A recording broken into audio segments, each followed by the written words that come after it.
ശാന്തി 30/4/26 പ്രഭാത മുരളി ബാബ്ദാദ മധുബൻ. ബാബു പറയുന്നു, മധുരമായ കുട്ടികളെ, ഇത് നിങ്ങളുടെ വണ്ടർഫുൾ യൂണിവേഴ്സിറ്റിയാണ്. ഇതിൽ കേടായി പോയവരെ നേരെയാക്കുന്ന ഭോലാനാഥനായ ബാബ ടീച്ചറായി നിങ്ങളെ പഠിപ്പിക്കുന്നു. ചോദ്യം: ഈ വിധി നിർണയത്തിൻ്റെ സമയത്ത് കുട്ടികളായ നിങ്ങൾ ഏതൊരു ലക്ഷ്യമാണ് നൽകുന്നത്? ഉത്തരം: ഹേ ആത്മാക്കളെ, ഇപ്പോൾ പാവനമാകൂ. പാവനമാകാതെ വീട്ടിലേക്ക് പോകുവാൻ സാധിക്കില്ല. പകുതി കൽപ്പമായി ഏതൊരു രോഗമാണോ ബാധിച്ചിരിക്കുന്നത് അതിൽ നിന്നും മുക്തമാകുവാനായി നിങ്ങൾ സർവരെയും 7 ദിവസത്തെ ഭട്ടിയിൽ ഇരുത്തുന്നു. പതീതരുടെ കൂട്ടുകെട്ടിൽ നിന്നും അകന്നിരിക്കണം. ആരുടെയും ഓർമ്മ വരരുത്. അപ്പോഴാണ് ഒരൽപ്പം ബുദ്ധിയിൽ ജ്ഞാനത്തിൻ്റെ ധാരണയുണ്ടാകുന്നത്. ഗീതം: നീ രാത്രിയെ ഉറങ്ങി പാഴാക്കി, പകലിനെ ഭക്ഷിച്ച് പാഴാക്കി. ഓം ശാന്തി. ഇത് കുട്ടികളോട് ആരാണ് പറഞ്ഞത്? കാരണം സ്കൂളിൽ ഇരിക്കുകയാണ്. അപ്പോൾ തീർച്ചയായും ടീച്ചറാണ് പറഞ്ഞത്. ഈ ചോദ്യം ഉയരുന്നു: ഇത് ടീച്ചറാണോ പറഞ്ഞത്, അച്ഛനാണോ പറഞ്ഞത്, അതോ സദ്ഗുരുവാണോ പറഞ്ഞത്? ഈ വേർഷൻസ്, അതായത് മഹാവാക്യങ്ങൾ ആരാണ് പറഞ്ഞത്? കുട്ടികളുടെ ബുദ്ധിയിൽ ആദ്യം ഇത് വരണം. നമ്മുടെ പരിധിയില്ലാത്ത ബാബയാണ്. ആ ഒന്നിനെ പരംപിത പരമാത്മാ എന്ന് പറയുന്നു. അപ്പോൾ പിതാവും പറഞ്ഞു, ശിക്ഷകനും പറഞ്ഞു, അതിനോടൊപ്പം സദ്ഗുരുവും പറഞ്ഞു. ഇത് നിങ്ങളുടെ ബുദ്ധിയിലുണ്ട്. നിങ്ങൾ സ്റ്റുഡൻ്റാണ്. മറ്റ് കോളേജിലോ യൂണിവേഴ്സിറ്റിയിലോ ടീച്ചർ പഠിപ്പിക്കുന്നു. അവരെ ഫാദർ എന്നോ ഗുരുവെന്നോ പറയുകയില്ല. ഇത് പാഠശാലയുമാണ്. പിന്നെ യൂണിവേഴ്സിറ്റി എന്നും പറയാം, അഥവാ കോളേജ് എന്നും പറയാം. പഠനമാണല്ലോ. ആദ്യം ഇത് മനസ്സിലാക്കണം. പാഠശാലയിൽ നമ്മളെ ആരാണ് പഠിപ്പിക്കുന്നത്? കുട്ടികൾക്കറിയാം, ആ ഒന്ന് നിരാകാരനാണ്. അത് സർവ ആത്മാക്കളുടെയും പിതാവാണ്, സർവരുടെയും സദ്ഗതിദാതാവാണ്. ആ ഒന്ന് നമ്മളെ പഠിപ്പിച്ചുകൊണ്ടിരിക്കുന്നു. ഈ മുഴുവൻ രചനയും ആ ഒരു രചയിതാവിൻ്റെ പ്രോപ്പർട്ടിയാണ്. അപ്പോൾ സ്വയവും ഇരുന്ന് രചനയുടെ ആദി മധ്യ അന്ത്യത്തിൻ്റെ രഹസ്യം മനസ്സിലാക്കിച്ചു തരുന്നു. കുട്ടികളായ നിങ്ങൾ ബാബയുടെ അടുക്കൽ ജന്മമെടുത്തിരിക്കുന്നു. നിങ്ങൾ ബുദ്ധി കൊണ്ട് അറിയുന്നുണ്ട്, നമ്മൾ എല്ലാ ആത്മാക്കളുടെയും പിതാവാണ് അത്. ആ ഒന്നിനെ ജ്ഞാനത്തിൻ്റെ സാഗരം, നോളജ്ഫുൾ എന്ന് പറയുന്നു. ജ്ഞാനത്തിൻ്റെ സാഗരമാണ്, പതീത പാവനാണ്. ജ്ഞാനത്തിലൂടെ തന്നെയാണ് സദ്ഗതി ഉണ്ടാകുന്നത്. മനുഷ്യൻ പതീതത്തിൽ നിന്നും പാവനമാകുന്നു. ഇപ്പോൾ കുട്ടികളായി നിങ്ങൾ ഇവിടെ ഇരിക്കുന്നു. നമ്മളെ ജ്ഞാനത്തിൻ്റെ സാഗരവും നിരാകാരനുമായ ബാബ പഠിപ്പിച്ചുകൊണ്ടിരിക്കുന്നു എന്ന് വേറൊരു സ്കൂളിലും ആരുടെയും ബുദ്ധിയിൽ ഉണ്ടായിരിക്കുകയില്ല. ഇത് ഇവിടെ തന്നെയാണ് നിങ്ങൾ അറിയുന്നത്. നിങ്ങൾക്ക് തന്നെയാണ് മനസ്സിലാക്കിച്ചു തരുന്നത്. നമ്മളെ നിരാകാരനായ പരമാത്മാവാണ് പഠിപ്പിക്കുന്നത് എന്നത് പ്രത്യേകിച്ച് ഭാരതത്തിലും പൊതുവായി മുഴുവൻ ലോകത്തിലും ആരും തന്നെ മനസ്സിലാക്കില്ല. അവരെ പഠിപ്പിക്കുന്നത് മനുഷ്യ ടീച്ചറാണ്. ഞാൻ ആത്മാവാണ് എന്ന് മനസ്സിലാക്കുന്ന ജ്ഞാനവുമില്ല പഠിപ്പിക്കാൻ. ആത്മാവ് തന്നെയാണ് പഠിക്കുന്നത്. ആത്മാവ് തന്നെയാണ് സർവ്വതും ചെയ്യുന്നത്. ഇന്ന ജോലി ആത്മാവാണ് ചെയ്യുന്നത് ഈ ഓർഗൻസിലൂടെ. അവർക്കാണെങ്കിൽ ഉണ്ടായിരിക്കുന്നത് ഞാൻ ഇന്നയാളാണ് എന്നതാണ്. പെട്ടെന്ന് തൻ്റെ നാമവും രൂപവും ഓർമ്മ വരുന്നു. ഞാൻ ഇത് ചെയ്യുന്നു, ഞാൻ ഇങ്ങനെ ചെയ്യുന്നു. ശരീരത്തിൻ്റെ പേര് തന്നെയാണ് ഓർമ്മ വരുന്നത്. പക്ഷേ അത് തെറ്റാണ്. ആദ്യമായി നമ്മൾ ആത്മാവാണല്ലോ, പിന്നീടാണ് ഈ ശരീരം എടുത്തത്. ശരീരത്തിൻ്റെ നാമം മാറിക്കൊണ്ടിരിക്കുന്നു, ആത്മാവിൻ്റെ നാമം മാറുന്നില്ല. ആത്മാവ് ഒന്ന് തന്നെയാണ്. ബാബ പറഞ്ഞിട്ടുണ്ട്, ആത്മാവായ എൻ്റെ ഒരേ ഒരു നാമം ശിവനാണ്. ഇത് മുഴുവൻ ലോകവും അറിയുന്നുണ്ട്. ബാക്കി ഇത്രയും നാമങ്ങളെല്ലാം ശരീരത്തിനാണ് വച്ചിരിക്കുന്നത്. ശിവബാബയാണെങ്കിൽ ശിവൻ എന്ന് തന്നെ പറയുന്നു. ആ ഒന്നിന് ഏതെങ്കിലും ശരീരം കാണപ്പെടുന്നില്ല. മനുഷ്യന് പേര് വയ്ക്കുന്നു. ഞാൻ ഇന്നാരാണ്, നമ്മളെ ഇന്ന ടീച്ചറാണ് പഠിപ്പിച്ചുകൊണ്ടിരിക്കുന്നത്, പേര് പറയുമല്ലോ. വാസ്തവത്തിൽ ആത്മാവാണ് ശരീരത്തിലൂടെ ടീച്ചറിൻ്റെ ജോലി ചെയ്യുന്നത്. അയാളുടെ ആത്മാവാണ് പഠിപ്പിക്കുന്നത്. സംസ്കാരം ആത്മാവിലാണുള്ളത്. ഓർഗൻസിലൂടെ പഠിപ്പിക്കുന്നു, പാർട്ട് അഭിനയിക്കുന്നു സംസ്കാരമനുസരിച്ച്. എന്നാൽ ദേഹത്തിന് ഏത് പേരാണോ വെച്ചിരിക്കുന്നത് അതനുസരിച്ചാണ് മുഴുവൻ കാര്യങ്ങളും മറ്റും നടക്കുന്നത്. ഇവിടെ നിങ്ങൾ കുട്ടികൾക്കറിയാം, നമ്മളെ നിരാകാരനായ ബാബു പഠിപ്പിക്കുന്നു. നിങ്ങളുടെ ബുദ്ധി എവിടെ പോയി? നമ്മൾ ആത്മാവ് ആ ബാബയുടേതായിരിക്കുന്നു. ആത്മാവ് മനസ്സിലാക്കുന്നു, നിരാകാരനായ ഫാദർ നമ്മളെ വന്ന് ഈ സാകാരത്തിലൂടെ പഠിപ്പിക്കുന്നു. ആ ഒന്നിൻ്റെ നാമം ശിവൻ എന്നാണ്. ശിവജയന്തിയും ആഘോഷിക്കുന്നു. ശിവനാണെങ്കിൽ പരിധിയില്ലാത്ത ബാബയാണ്. ആ ഒന്നിനെ തന്നെയാണ് പരംപിത പരമാത്മ എന്ന് പറയുന്നത്. അത് സർവ ആത്മാക്കളുടെയും പിതാവാണ്. ആ ഒന്നിൻ്റെ ജയന്തി എങ്ങനെ ആഘോഷിക്കും? ആത്മാവ് ശരീരത്തിൽ പ്രവേശിക്കുന്നു, അഥവാ ഗർഭത്തിൽ വരുന്നു. മുകളിൽ നിന്നാണ് വരുന്നത്. ഇതാർക്കും അറിയില്ല. ക്രൈസ്റ്റിനെ ധർമ്മസ്ഥാപകൻ എന്ന് പറയുന്നു. ക്രൈസ്റ്റിൻ്റെ ആത്മാവ് ആദ്യം മുകളിൽ നിന്നാണ് വരേണ്ടത്. സദോ പ്രധാന ആത്മാവും വരുന്നു. യാതൊരു വികർമ്മവും ചെയ്തിട്ടില്ല. ആദ്യം സദോ പ്രധാനം, പിന്നെ സദോ രജോ തമോയിലേക്ക് വരുന്നു. അപ്പോൾ വികർമ്മം ഉണ്ടാകുന്നു. ആദ്യം ആത്മാവ് വരുമ്പോൾ സദോ പ്രധാനമായത് കാരണം ഒരു ദുഃഖവും അനുഭവിക്കുക സാധ്യമല്ല. പകുതി സമയം എപ്പോഴാണ് പൂർത്തിയാകുന്നത് അപ്പോൾ വികർമ്മം ചെയ്യാൻ തുടങ്ങുന്നു. ഇന്നേക്ക് 5000 വർഷം മുമ്പ് തീർച്ചയായും സൂര്യവംശി രാജ്യം ഉണ്ടായിരുന്നു. മറ്റ് ധർമ്മങ്ങൾ പിന്നീടാണ് വന്നത്. ഭാരതവാസികൾ വിശ്വത്തിൻ്റെ അധികാരിയായിരുന്നു. ഭാരതത്തെ അവിനാശി ഖണ്ഡം എന്ന് പറയുന്നു. മറ്റൊരു ഖണ്ഡവും ഉണ്ടായിരുന്നില്ല. അപ്പോൾ ശിവ് ബാബയാണ് കേടായി പോയവരെ നേരെയാക്കുന്നത്.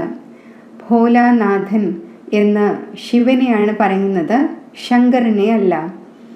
ഭോലാനാഥനായ ശിവൻ കേടായി പോയവരെ നേരെയാക്കുന്നവനാണ്. ശിവനും ശങ്കറും ഒന്നല്ല, വേറെ വേറെയാണ്. ബ്രഹ്മ വിഷ്ണു ശങ്കറിന് ഒരു മഹിമയുമില്ല. മഹിമ കേവലം ഒരു ശിവന് തന്നെയാണുള്ളത്. ആ ഒന്ന് കേടായി പോയവരെ നേരെയാക്കുന്നു. പറയുന്നു, ഞാൻ സാധാരണ വൃദ്ധ ശരീരത്തിൽ വരുന്നു. ഇദ്ദേഹം 84 ജന്മങ്ങൾ പൂർത്തിയാക്കി. ഇപ്പോൾ കളി പൂർത്തിയായി. ഈ പഴയ വസ്ത്രവും പഴയ സംബന്ധവും ഇല്ലാതാകാൻ പോകുന്നവയാണ്. ഇപ്പോൾ ആരെയാണ് ഓർമ്മിക്കേണ്ടത്? ഇല്ലാതാകുന്ന വസ്തുവിനെ ഓർമ്മിക്കാറില്ല. പുതിയ കെട്ടിടം ഉണ്ടാകുമ്പോൾ പിന്നെ പഴയതിൽ നിന്നും മനസ്സ് മാറുന്നു. ഇത് പിന്നെ പരിധിയില്ലാത്ത കാര്യമാണ്. സർവരുടെയും സദ്ഗതി ഉണ്ടാകുന്നു. അതായത് രാവണന്റെ രാജ്യത്തിൽ നിന്നും എല്ലാവർക്കും മോചനം ലഭിക്കുന്നു. രാവണൻ എല്ലാവരെയും വഴിതെറ്റിച്ചു. ഭാരതം തീർത്തും ദരിദ്രവും ഭ്രഷ്ടാചാരിയുമാണ്. ലോകത്തുള്ളവർ ഭ്രഷ്ടാചാരമെന്ന് മനസ്സിലാക്കുന്നത് കറപ്ഷനും അഡൾട്രേഷനും മോഷണം, ചതിവ് ഇവയൊക്കെയാണ്. എന്നാൽ ബാബു പറയുന്നു, ആദ്യത്തെ ഭ്രഷ്ടാചാരമാണ് മലിനമാകുന്നത്. ശരീരം വികാരത്തിലൂടെയാണ് ജനിക്കുന്നത്. അതിനാൽ ഇതിനെ വിഷ്യസ് വേൾഡ്, വികാരി ലോകം എന്ന് പറയുന്നു. സത്യുഗത്തെ വൈസ്ലെസ്, നിർവികാരി എന്ന് പറയുന്നു. നമ്മൾ സത്യുഗത്തിൽ പ്രവൃത്തി മാർഗത്തിലുള്ള ദേവീ ദേവതയായിരുന്നു. പവിത്രമാകുന്നതിലൂടെ വികാരമില്ലാതെ കുട്ടികൾ എങ്ങനെ ജനിക്കും എന്ന് പറയുന്നു. പറയൂ, നമ്മൾ തൻ്റെ രാജധാനി ബാഹുബലത്തിലൂടെയല്ല യോഗബലത്തിലൂടെയാണ് സ്ഥാപിക്കുന്നത്. അപ്പോൾ യോഗബലത്തിലൂടെ കുട്ടികൾ ജനിക്കുന്നത് സാധ്യമല്ലേ?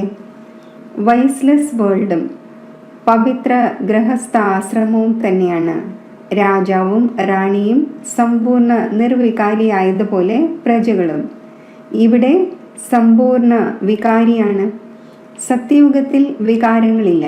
അതിനെ പറയുന്നത് ഈശ്വരീയ രാജ്യം എന്നാണ്. ഈശ്വരനാകുന്ന ബാബയാൽ സ്ഥാപിതമായത്. ഇപ്പോഴാണെങ്കിൽ രാവണ രാജ്യമാണ്. ശിവ് ബാബയുടെ പൂജ നടക്കുന്നു. ആ ഒന്ന് സ്വർഗം സ്ഥാപിച്ചു. നരകം ഉണ്ടാക്കിയ രാവണനെ കത്തിച്ചു വരുന്നു. ദ്വാപര എപ്പോൾ ആരംഭിച്ചു? ഇതും ആർക്കും അറിയില്ല. ഇതും വിവേകത്തിൻ്റെ കാര്യമാണ്. ഇത് തമോ പ്രധാന ആസുരീയ ലോകം തന്നെയാണ്. അതാണ് ഈശ്വരീയ ലോകം. അതിനെ സ്വർഗം, ദൈവിക പാവന ലോകം എന്ന് പറയുന്നു. ഇതാണ് നരകം, പതീത ലോകം. ഈ കാര്യങ്ങളും മനസ്സിലാക്കുന്നത് ദിവസവും പഠിക്കുന്നവരാണ്. വളരെ പേർ പറയുന്നു, ഇന്ന സ്ഥലത്ത് സ്കൂളില്ല, ഹെഡ് ഓഫീസ് ഉണ്ടല്ലോ, നിങ്ങൾ വന്ന് ഡയറക്ഷൻ എടുത്തു പോകൂ. വലിയ കാര്യമൊന്നുമല്ല. സൃഷ്ടിചക്രത്തെ സെക്കൻഡിൽ മനസ്സിലാക്കിച്ചു തരുന്നു. സത്യയുഗം, ത്രേത പാസ്റ്റായി. പിന്നെ ദ്വാപര, കലിയുഗം, ഇതും പാസ്റ്റായി. ഇപ്പോൾ സംഗമയുഗമാണ്. പുതിയ ലോകത്തിൽ പോകുന്നതിനായി പഠിക്കണം. ഓരോരുത്തരുടെയും അവകാശമാണ് പഠിക്കുക എന്നത്. ബാബ, നമ്മൾ ജോലി ചെയ്യുന്നു. ശരി, ഒരാഴ്ച ജ്ഞാനമെടുത്ത പിന്നെ പോകണം. മുരളി ലഭിച്ചുകൊണ്ടിരിക്കും. ആദ്യം 7 ദിവസത്തെ ഭട്ടിയിൽ തീർച്ചയായും ഇരിക്കണം. 7 ദിവസം വരും. പക്ഷേ എല്ലാവരുടെയും ബുദ്ധി ഒന്നുപോലെ ആയിരിക്കില്ല. 7 ദിവസത്തെ ഭട്ടി എന്നാൽ ആരുടെയും ഓർമ്മ വരരുത്. ആരുമായും കത്തിടപാട് പോലും ഉണ്ടാകരുത്. എല്ലാവർക്കും ഒന്നുപോലെ മനസ്സിലാക്കുവാൻ സാധിക്കില്ല. ഇവിടെ പതീതർക്ക് പാവനമാകേണ്ടതുണ്ട്. ഈ പതീത അവസ്ഥയും രോഗമാണ്. പകുതി കൽപ്പത്തെ മഹാരോഗികളായ മനുഷ്യരാണ്. അവരെ പ്രത്യേകിച്ച് ഇരുത്തേണ്ടി വരും. ആരുടെയും കൂട്ടുകെട്ട് പാടില്ല. പുറത്തു പോകും, തലകീഴായത് ഭക്ഷിക്കും, പതീതരുടെ കൈകൊണ്ടുള്ളത് കഴിക്കും. സത്യയുഗത്തിൽ ദേവതമാർ പാവനമാണല്ലോ. അവർക്ക് വേണ്ടി നോക്കൂ, വിശേഷിച്ച് ക്ഷേത്രങ്ങൾ ഉണ്ടാക്കുന്നു. ദേവതമാരെ പിന്നെ പതീതർക്ക് സ്പർശിക്കുവാൻ സാധിക്കില്ല. ഈ സമയം മനുഷ്യർ തീർത്തും പതീതവും ഭ്രഷ്ടാചാരിയുമാണ്. ശരീരം വിഷം കൊണ്ട് ജനിക്കുന്നു. അതിനാൽ ഇതിനെ ഭ്രഷ്ടാചാരി എന്ന് പറയുന്നു. സന്യാസിമാരുടെയും ശരീരം വിഷത്താലാണ് ഉണ്ടായത്. ബാബ പറയുന്നു, ആദ്യം ആത്മാവിന് പവിത്രമാകണം, പിന്നെ ശരീരവും പവിത്രമായത് വേണം. അതിനാൽ പഴയ ഇംപ്യോർ ശരീരമെല്ലാം വിനാശമാകാൻ പോകുന്നു. എല്ലാവർക്കും തിരിച്ചു പോകേണ്ടതുണ്ട്. ഇതാണ് വിധി നിർണയത്തിൻ്റെ സമയം. സർവർക്കും പവിത്രമായി തിരികെ പോകണം. ഭാരതത്തിൽ തന്നെയാണ് ഹോളിക ആഘോഷിക്കുന്നത്. ഇവിടെ 5 തത്വങ്ങളുടെ ശരീരം തമോ പ്രധാനമാണ്. സത്യയുഗത്തിൽ ശരീരവും സതോ പ്രധാനമാണ്. ശ്രീകൃഷ്ണന്റെ ചിത്രമുണ്ടല്ലോ. നരകത്തെ പുറം കാൽ കൊണ്ട് തൊഴിക്കണം. കാരണം സത്യയുഗത്തിലേക്ക് പോകേണ്ടതുണ്ട്. ജഡത്തെയും എപ്പോഴാണോ ശ്മശാനത്തിലേക്ക് കൊണ്ടുപോകുന്നത്, അപ്പോൾ ആദ്യം മുഖം പട്ടണത്തിൻ്റെ നേർക്കും പാദങ്ങൾ ശ്മശാനത്തിൻ്റെ നേർക്കുമാക്കുന്നു. പിന്നെ എപ്പോഴാണോ ശ്മശാനത്തിൻ്റെ ഉള്ളിൽ പ്രവേശിക്കുന്നത്, അപ്പോൾ മുഖം ശ്മശാനത്തിന് നേർക്കാക്കുന്നു. ഇപ്പോൾ നിങ്ങൾ സ്വർഗത്തിലേക്ക് പോകുന്നു. അപ്പോൾ നിങ്ങളുടെ മുഖം അതിൻ്റെ നേർക്കാണ്. ശാന്തിധാമവും സുഖധാമവും. പാദം ദുഃഖധാമത്തിൻ്റെ നേർക്ക്. അതാണെങ്കിൽ ജഡത്തിൻ്റെ കാര്യമാണ്. ഇവിടെയാണെങ്കിൽ പുരുഷാർത്ഥം ചെയ്യേണ്ടതുണ്ട്. സ്വീറ്റ് ഹോമിനെ ഓർമ്മിച്ച് നിങ്ങൾ ആത്മാക്കൾ സ്വീറ്റ് ഹോമിലേക്ക് പോകും. ഇതാണ് ബുദ്ധിയുടെ പ്രാക്ടീസ്. ബാബയിരുന്ന് ഈ എല്ലാ രഹസ്യങ്ങളും മനസ്സിലാക്കിച്ചു തരുന്നു. നിങ്ങൾക്കറിയാം, ഇപ്പോൾ ആത്മാക്കളായ നമുക്ക് വീട്ടിലേക്ക് പോകേണ്ടതുണ്ട്. ഇത് പഴയ വസ്ത്രവും പഴയ ലോകവുമാണ്. നാടകം പൂർത്തിയായി. അതായത് 84 ജന്മത്തിൻ്റെ പാർട്ട് അഭിനയിച്ചു. എല്ലാവരും 84 ജന്മങ്ങൾ എടുക്കുന്നില്ല എന്നത് മനസ്സിലാക്കിച്ചു. ആരാണോ പിന്നീട് വരുന്നവർ, മറ്റു ധർമ്മത്തിലുള്ളവർ, തീർച്ചയായും അവർക്ക് ജന്മങ്ങൾ കുറവായിരിക്കും. ഇസ്ലാമിയേക്കാൾ ബൗദ്ധരുടേത് കുറവാണ്. ക്രിസ്ത്യൻസിൻ്റേത് അതിനേക്കാൾ കുറവ്. ഗുരു നാനാക്കിൻ്റെ സിഖുകാർ വന്നത് തന്നെ ഇപ്പോഴാണ്. ഗുരു നാനാക്ക് വന്നിട്ട് 500 വർഷമായി. അപ്പോൾ 84 ജന്മങ്ങൾ എടുക്കുകയില്ല. കണക്കെടുക്കപ്പെടുന്നു. 5000 വർഷത്തിൽ ഇത്ര ജന്മം. അപ്പോൾ 500 വർഷത്തിൽ എത്ര ജന്മം ഉണ്ടായി കാണും? 12 13 ജന്മം. ക്രൈസ്റ്റ് വന്നിട്ട് 2000 വർഷമായി കാണും. അപ്പോൾ ക്രൈസ്റ്റിന് എത്ര ജന്മം കാണും? പകുതിയേക്കാൾ കുറഞ്ഞു പോകും. കണക്കുണ്ടല്ലോ. ഇതിൽ ഒരാളുടേത് എത്രയാണ്, ഇനി ഒരാളുടേത് എത്രയാണ് എന്ന് ആക്യുറേറ്റായി പറയാൻ സാധിക്കില്ല. ഈ കാര്യങ്ങളിൽ ഡിബേറ്റ് ചെയ്യുന്നതിൽ കൂടുതൽ ടൈം വേസ്റ്റ് ചെയ്യരുത്. നിങ്ങളുടെ ജോലി ബാബയെ ഓർമ്മിക്കുക എന്നതാണ്. ആവശ്യമില്ലാത്ത കാര്യങ്ങളിൽ ബുദ്ധി പോകുവാൻ പാടില്ല. ബാബയുമായി യോഗം ചേർക്കണം, ചക്രത്തെ അറിയണം. ബാക്കി പാപങ്ങൾ ഇല്ലാതാകുന്നത് ഓർമ്മയിലൂടെയാണ്. ഇതിൽ തന്നെയാണ് പ്രയത്നമുള്ളത്. അതിനാൽ ഭാരതത്തിൻ്റെ പ്രാചീന യോഗം എന്ന് പറയുന്നു. അത് ബാബ തന്നെയാണ് പഠിപ്പിക്കുന്നത്. സത്യയുഗത്തിലും ത്രേതായിലും യോഗത്തിൻ്റെ കാര്യമേ ഇല്ല. പിന്നെ ഭക്തിമാർഗത്തിൽ ഹഠയോഗം ആരംഭിക്കുന്നു. ഇതാണ് സഹജ രാജയോഗം. ബാബ പറയുന്നു, എന്നെ ഓർമ്മിക്കുന്നതിലൂടെ പാവനമാകും. മുഖ്യ കാര്യം ഓർമ്മയുടേതാണ്. യാതൊരു പാപവും ചെയ്യരുത്. ദേവി ദേവന്മാരുടെ ക്ഷേത്രങ്ങളുണ്ട്, കാരണം പാവനമാണ്. പൂജാരിമാരാണെങ്കിൽ പതീതമാണ്. പാവന ദേവതമാരെ സ്നാനവും മറ്റും ചെയ്യിക്കുന്നു. വാസ്തവത്തിൽ പതീതരുടെ കൈ പോലും സ്പർശിക്കുവാൻ പാടില്ല. ഇതെല്ലാം ഭക്തിമാർഗത്തിൻ്റെ ആചാര രീതികളാണ്. ഇപ്പോൾ നമ്മൾ പാവനം ആയിക്കൊണ്ടിരിക്കുന്നു.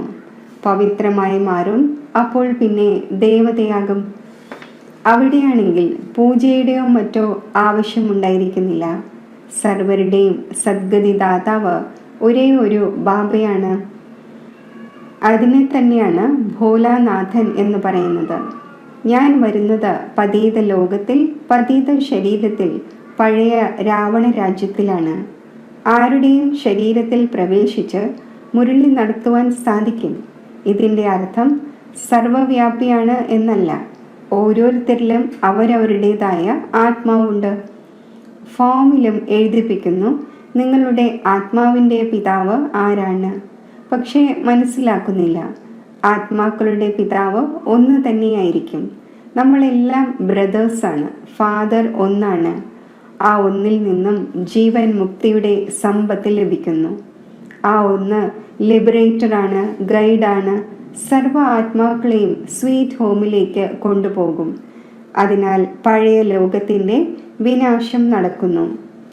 ഹോളിക നടക്കുന്നുവല്ലോ. ശരീരമെല്ലാം ഇല്ലാതാകും. ബാക്കി ആത്മാക്കളെല്ലാം തിരികെ പോകും. സത്യയുഗത്തിലാണെങ്കിൽ പിന്നെ വളരെ കുറച്ചു പേരായിരിക്കും ഉണ്ടായിരിക്കുക. സ്വർഗത്തിൻ്റെ സ്ഥാപന ആരാണ് ചെയ്യിക്കുന്നത്? കലിയുഗത്തിൻ്റെ വിനാശം ആരാണ് ചെയ്യിക്കുന്നത് എന്നത് മനസ്സിലാക്കണം. അതും ക്ലിയറായി എഴുതപ്പെട്ടിട്ടുണ്ട്. സ്നേഹിച്ചാൽ സ്നേഹം ലഭിക്കും എന്ന് പറയുന്നു. ബാബ പറയുന്നു, ആരാണോ എനിക്ക് വേണ്ടി മനുഷ്യനെ ദേവതയാക്കുന്ന സർവീസ് വളരെയധികം ചെയ്യുന്നത് അവർ കൂടുതൽ പ്രിയമായി തോന്നുന്നു. ആര് പുരുഷാർത്ഥം ചെയ്യുമോ അവർ ഉയർന്ന സമ്പത്ത് നേടും. പരമാത്മാവാകുന്ന പിതാവിൽ നിന്നും ആത്മാക്കൾക്ക് സമ്പത്ത് നേടേണ്ടതുണ്ട്. ആത്മാഭിമാനിയാകേണ്ടി വരും. പലരും വളരെയധികം തെറ്റുകളും ചെയ്യുന്നു. പഴയ ശീലങ്ങൾ ഉറച്ചുപോയി. അപ്പോൾ എത്ര തന്നെ മനസ്സിലാക്കിച്ചു കൊടുത്താലും അത് വിട്ടുപോകുന്നില്ല. അതിലൂടെ തൻ്റെ തന്നെ പദവി കുറഞ്ഞതാക്കുന്നു. ശരി, മധുരമധുരമായ സിഖിലതെ കുട്ടികൾക്ക് മാതാവും പിതാവുമായ ബാബ്ദാദയുടെ സ്നേഹസ്മരണകൾ. Good morning. ആത്മീയ അച്ഛൻ്റെ ആത്മീയ കുട്ടികൾക്ക് നമസ്തേ. ധാരണയ്ക്കുള്ള മുഖ്യസാരം. ഏതെങ്കിലും കാര്യത്തിൻ്റെ ഡിബേറ്റിൽ, വാദപ്രതിവാദത്തിൽ തൻ്റെ സമയം വേസ്റ്റ് ചെയ്യരുത്. വ്യർത്ഥമായ കാര്യങ്ങളിൽ ബുദ്ധി കൂടുതൽ പോകരുത്. എത്ര സാധിക്കുമോ ഓർമ്മയുടെ യാത്രയിലൂടെ വികർമ്മം വിനാശമാക്കണം. ആത്മാഭിമാനി ആയിരിക്കുന്നതിൻ്റെ ശീലം ഉണ്ടാക്കണം.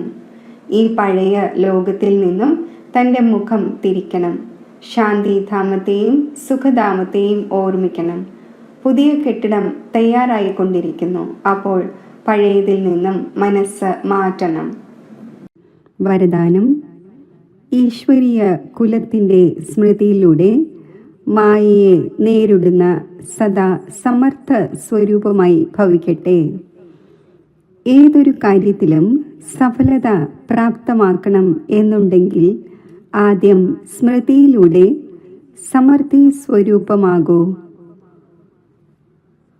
സമർത്ഥി അതായത് ശക്തി വരുന്നതിലൂടെ മായയെ നേരിടുന്നത് സഹജമായി മാറും.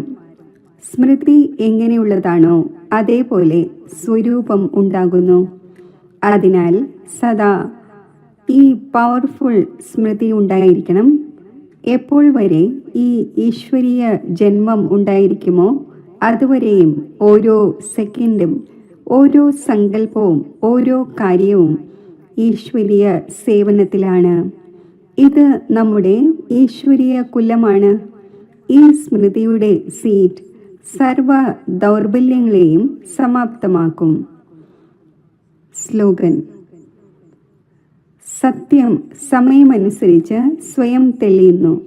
അതിനെ തെളിയിക്കേണ്ട ആവശ്യമില്ല.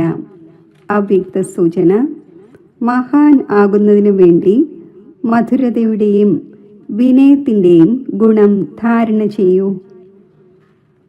ഭൂരിഭാഗം പേരുടെയും മുന്നിൽ സർവീസിൽ തടസ്സമിടുന്ന മുഖ്യമായ വിഘ്നം വരുന്നത് ഇതാണ്: ഞാൻ ഇത് ചെയ്തു, എനിക്ക് മാത്രമേ ഇത് ചെയ്യാൻ സാധിക്കൂ. ഈ ഞാനെന്ന ഭാവം വരുന്നതിനെ തന്നെയാണ് ജ്ഞാനത്തിൻ്റെ അഭിമാനം, ബുദ്ധിയുടെ അഭിമാനം, സർവീസിൻ്റെ അഭിമാനം എന്ന് പറയുന്നത്. ഈ രൂപങ്ങളിൽ തന്നെയാണ് വിഘ്നം വരുന്നത്. ഇപ്രകാരമുള്ള വിഘ്നങ്ങളെ സമാപ്തമാക്കുന്നതിനായി സദാ ഒരു വാക്ക് ഓർമ്മ വയ്ക്കണം: ഞാൻ നിമിത്തമാണ്.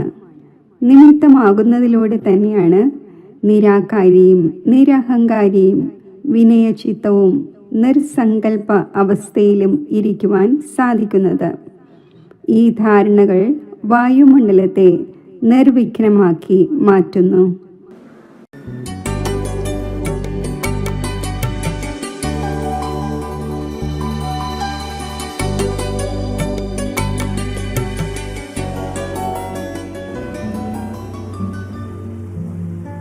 ശാന്ത സ്വരൂപ ആത്മാവാണ് ഞാൻ.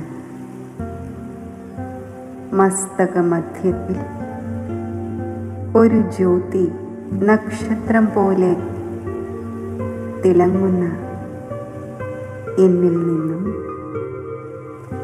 ശാന്തിയുടെ തരംഗങ്ങൾ വ്യാപിക്കുകയാണ്. ഈ സാകാര ലോകത്തിൽ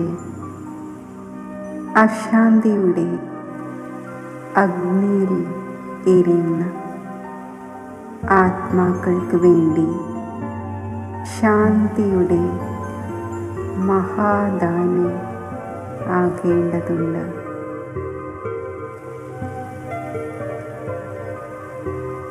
ഈ സങ്കല്പം എന്നെ സ്വാഭാവികമായി ശാന്തിയുടെ സാഗരനായ ശിവബാബയുടെ സമീപത്ത് സ്ഥിതി ചെയ്യിക്കുന്നു.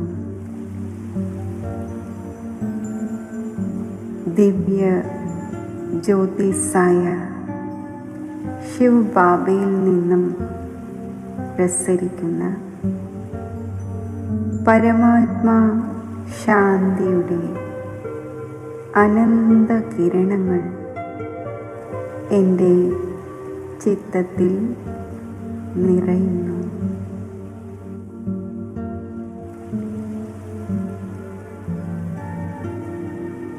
ശാന്തിയുടെ ശക്തി എന്നിൽ പൂർണ്ണമായും നിറയുന്നു.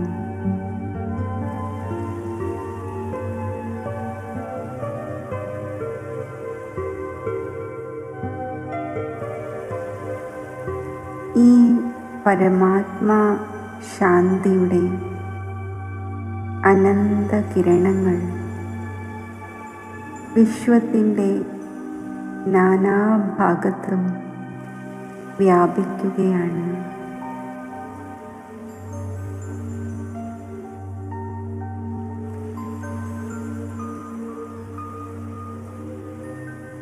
പരമാത്മാ ശാന്തിയുടെ ഈ ദിവ്യ കിരണങ്ങൾ അശാന്തതയുടെ അഗ്നിയിലെരിയുന്ന ആ ആത്മാക്കളുടെ ചിത്തത്തിലെ അഗ്നിയെ അണയ്ക്കട്ടെ. അവരുടെ ചിത്തം ശാന്തമാകട്ടെ. അവർ ശാന്തസ്വരൂപ ആത്മാക്കളായി മാറട്ടെ.